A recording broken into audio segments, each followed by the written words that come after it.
नमस्कार दोस्तों, स्वागत है आपका धर्म और मोक्ष में। दोस्तों, नॉर्मल जिंदगी में या फिर बॉलीवुड फिल्म्स में किसी व्यक्ति की, किसी जाति की या फिर किसी धर्म की एक स्टीरियोटिपिकल इमेज बना दी जाती है। जैसे कि फिल्मों में सरदारों की इमेज बहुत डम दिखाई जाती है। इस पर बनाई गई वीडियो का लिंक आपको डिस्क्रिप्शन में मिल जाएगा या फिर आप आई बटन पर जाकर इस वीडियो को टच कर सकते हैं और वहां तक पहुंच सकते हैं। और ब्राह्मणों को भी मोस्टली ठग या फिर लुटेरा ही दिखाया जाता है। लेकिन ये सब चीजें वो है जिन लोग अब डिकोड कर चुके हैं। अब लोग बॉलीवुड द्वारा परोसे गए स्लो पॉइजन को समझने लगे हैं। मगर एक कम्युनिटी की स्टीरियोटिपिकल इमेज न जाने कितने साल से सेट है, ना तो जल्दी से इसके बारे में कोई बोलता है, ना ही लोग इस बारे में इतना ध्यान देते हैं। ये video specially north east Indians के लिए है, लेकिन आप सभी से ये रिक्वेस्ट है कि आप वीडियो को एंड तक जरूर देखें, क्योंकि किसी न किसी रूप में आप इस वीडियो से पक्का रिलेट कर पाएंगे।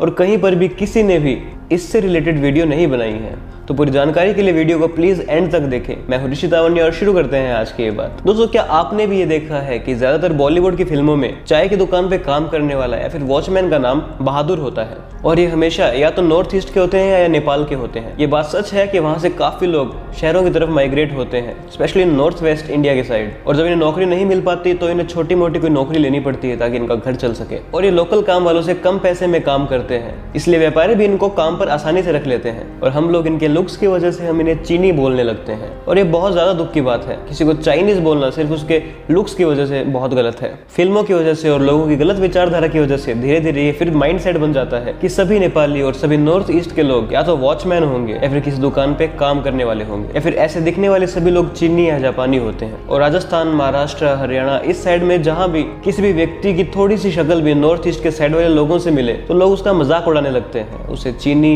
या फिर जापानी या बहादुर बोलकर चिढ़ाने लगते हैं। सिर्फ नॉर्थ ईस्ट के लोग अगर यहाँ पर स्टाफ के रूप में काम करते हैं तो हमने उनको लो स्टेटस वालों में कैटेगराइज कर दिया। और फिर ये एक ट्रेंड सा बन गया कि जिनकी शक्ल भी नॉर्थ ईस्ट के लोगों से मिलती है वो या तो काम करने वाले बहादुर है या फिर चीनी। दोस्तों, हम जानते हैं कि नॉर्थ ईस्ट वाले लोग स को श बोलते हैं, जैसे कि साबजी को शाबजी। तो जिसके थोड़े से भी लुक्स नॉर्थ ईस्ट वाले हो, नेपाली हो, तो लोग उसे बहादुर बोलने लगते हैं और उसका मजाक उड़ाने लगते हैं कि बोल शाबजी, बोल सलाम शाबजी। और धीरे धीरे हाल ये हो गया कि सभी नॉर्थ ईस्ट के लोगों की और जिनके भी लुक्स उनसे मिलते हैं उनकी एक स्टीरियोटिपिकल इमेज बन गई। ये तो यार बस वॉचमैन है, और जो भी लोग ऐसे दिखते हैं उन सभी का नाम बहादुर होता है। बहादुर बहादुर बोलकर उनका मजाक उड़ाने लगे। कहाँ एक शब्द बहादुर किसी व्यक्ति की वीरता की गाथा गाता था, आज यही एक शब्द टॉन्ट या फिर इंसल्ट के लिए यूज होने लगा। एक तरह से देखा जाए तो ये वर्ड एक रेशियल स्लैंग की तरह यूज हो रहा है। और ये एक बहुत बड़ा एग्जाम्पल है कि सिनेमा का इम्पैक्ट कितना डीप और स्ट्रॉन्ग होता है। और फिल्मों में मैंने तो कभी नहीं देखा किसी नॉर्थ ईस्ट के बंदे को कोई लीड रोल मिला हो, हमेशा ये स्टाफ का रोल करते हुए ही नजर आए हैं। दोस्तों, मगर सच ये है कि हाँ, नॉर्थ ईस्ट इंडियंस को और नेपाल के लोगों को बहादुर बोला जाता है। ये बहादुर शब्द आज का डिग्रेडेड बहादुर नहीं है, बल्कि ब्रेव वाला बहादुर है। और ये कोई नाम नहीं था, ये तो इनकी वीरता की वजह से मिला हुआ एक टाइटल था। ये तो उन्हें एक उपाधि मिली थी और धीरे धीरे ये उपाधि नाम के साथ सेट होती गई। जैसे हम लोग कुमार यूज करते हैं, रवि कुमार, सुशील कुमार, वैसे बहादुर भी एक नाम की तरह यूज होने लगा। मगर अभी भी सवाल तो वही है कि क्यों इन्हें बहादुर कहा जाता है। ये जानने के लिए हमें इतिहास के पन्ने पलटने पड़ेंगे। दोस्तों, आपने इंडिया की गुरखा या फिर गोरखा रेजिमेंट के बारे में तो सुना होगा, लेकिन बात ये करते हैं कि गोरखा शब्द है क्या। दोस्तों, 8वीं शताब्दी से ही नेपाल की पहाड़ियों से गोरखा वॉरियर्स को रिक्रूट किया जाता था। उनकी बहादुरी की वजह से हमेशा उनकी मदद ली जाती थी। और इस नेपाल की बाउंड्रीज आज के नेपाल से अलग थी। इन गोरखा योद्धा की बहादुरी की वजह से इन्हें युद्ध में बुलाया जाता था मदद के लिए। और ये गोरखा शब्द संत गोरखनाथ से लिया गया है। दोस्तों, गोरखा जो कम्युनिटी थी वो अपनी मिट्टी के लिए मर मिटने वाली कम्युनिटी थी और आज भी है। जब सालों पहले एंग्लो नेपोलिस वॉर में अंग्रेजों ने नेपाल पर हमला किया था, तब ये गोरखा इतने बहादुरी से लड़े थे कि अंग्रेजों की हालत खराब हो गई थी। आखिर में उनको संधि ही करनी पड़ी थी। और उनके रण कौशल को देखकर अंग्रेजों ने अपने रेजिमेंट में गोरखा रेजिमेंट को जोड़ा था। और 1948 से ही इंडियन आर्मी में गोरखा रेजिमेंट को स्थान दिया गया है। और इस रेजिमेंट की बहादुरी के बारे में आप अच्छे से जान सकते हैं जब आप इनके गैलेंट्री अवार्ड्स के बारे में सुनेंगे या फिर पढ़ेंगे। और बस इतना ही नहीं, आजादी के बाद भारत के जितने भी युद्ध हुए हैं, ये रेजिमेंट हर युद्ध में शामिल थी और बढ़ चढ़कर दुश्मनों का खात्मा किया था। और सिर्फ भारत के ही युद्ध क्यों, जब जब अंतर्राष्ट्रीय स्तर पर भी शांति की जरूरत होती है तब तब गोरखा रेजिमेंट को याद किया जाता है। और 1971 के इंडो पाक वॉर में गोरखा रेजिमेंट इतनी बहादुरी से लड़ी थी कि पाकिस्तान की आर्मी कांप उठी थी। और इतनी बहादुरी से युद्ध किए जाने के कारण इस रेजिमेंट को दुनिया की सबसे खतरनाक रेजिमेंट में से एक माना जाता है। इन सब कारण की वजह से आज भी नॉर्थ ईस्ट की गोरखा रेजिमेंट को सबसे बहादुर माना जाता है। और इनके इतिहास में दिखाई गई वीरता और मातृभूमि की रक्षा के लिए लड़े गए युद्ध की वजह से इन्हें बहादुर की उपाधि मिली थी। इन्हीं सब कारणों की वजह से इन्हें बहादुर कहा जाता है। तो अब शायद आपको ये कनेक्शन समझ आ गया होगा कि नॉर्थ ईस्ट के लोगों को बहादुर क्यों कहा जाता है। मगर आज इस बहादुर शब्द का यूज नॉर्थ ईस्ट के लोगों का मजाक उड़ाने के लिए किया जा रहा है। दोस्तों, गोरखा रेजिमेंट का वॉर क्राई है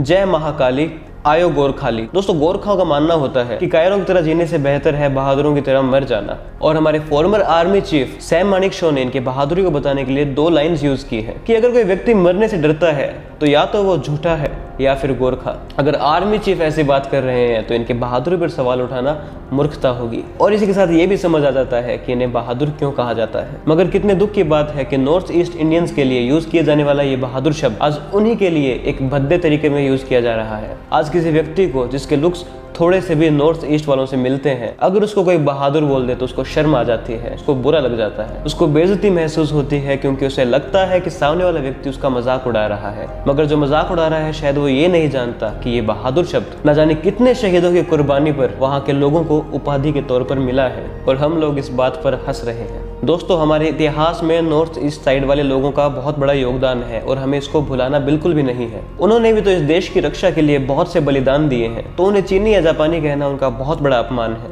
और ये अपमान इन्हें हर रोज किसी न किसी रूप में सहना पड़ता है। हमें खुद में ये बदलाव लाना है कि हमें इन्हें चीनी बोलकर इनका मजाक नहीं उड़ाना। और अगर किसी व्यक्ति को कोई बहादुर बोलता है तो उसे भी इसे मजाक ना समझकर तारीफ के तौर पर लेना चाहिए, क्योंकि वो व्यक्ति आपको गोरखा में काउंट कर रहा है, जो कि एक बहुत बड़े सम्मान की बात है। दोस्तों मैंने पूरा यूट्यूब चेक कर लिया था, किसी एक व्यक्ति ने भी इस टॉपिक को नहीं छेड़ा था और ये देखकर मुझे काफी बुरा लगा। दोस्तों आप किसके बारे में क्या विचार है मुझे कमेंट सेक्शन में जरूर बताएं। दोस्तों ये तो हुई इस वीडियो की बात। अब बात करते हैं पिछले वीडियो के बेस्ट कमेंट की। पिछली वीडियो में जो आपसे पूछा गया था कि इंडियन आर्मी की मिलिट्री ट्रेनिंग में क्या भगवत गीता और अर्थशास्त्र को पढ़ाना चाहिए, उसमें आप सबने कमेंट किया, उसके लिए आपको बहुत बहुत धन्यवाद। सभी कमेंट्स में मुझे सबसे बेस्ट कमेंट लगा सत्येंद्र त्रिपाठी का। सत्येंद्र ने लिखा कि भगवत गीता या अर्थशास्त्र ये कोई किताबें नहीं है, ये हमारी संस्कृति है, पर आज के समय पर पश्चिमी को हम अपना रहे हैं। अगर आज भी हम अपनी संस्कृति की ओर ना लौटे तो हमारा दुर्भाग्य होगा। जय श्री राम, जय श्री कृष्ण। दोस्तों आज की वीडियो पर भी आप अपनी राय जरूर रखें और जो बेस्ट कमेंट होगा उसको अगली वीडियो में पढ़कर मैं उसे धन्यवाद कहूंगा। तो दोस्तों आज के लिए बस इतना ही। अगर आपको वीडियो पसंद आई तो इसे लाइक करना ना भूलें और ज़्यादा से ज़्यादा शेयर करें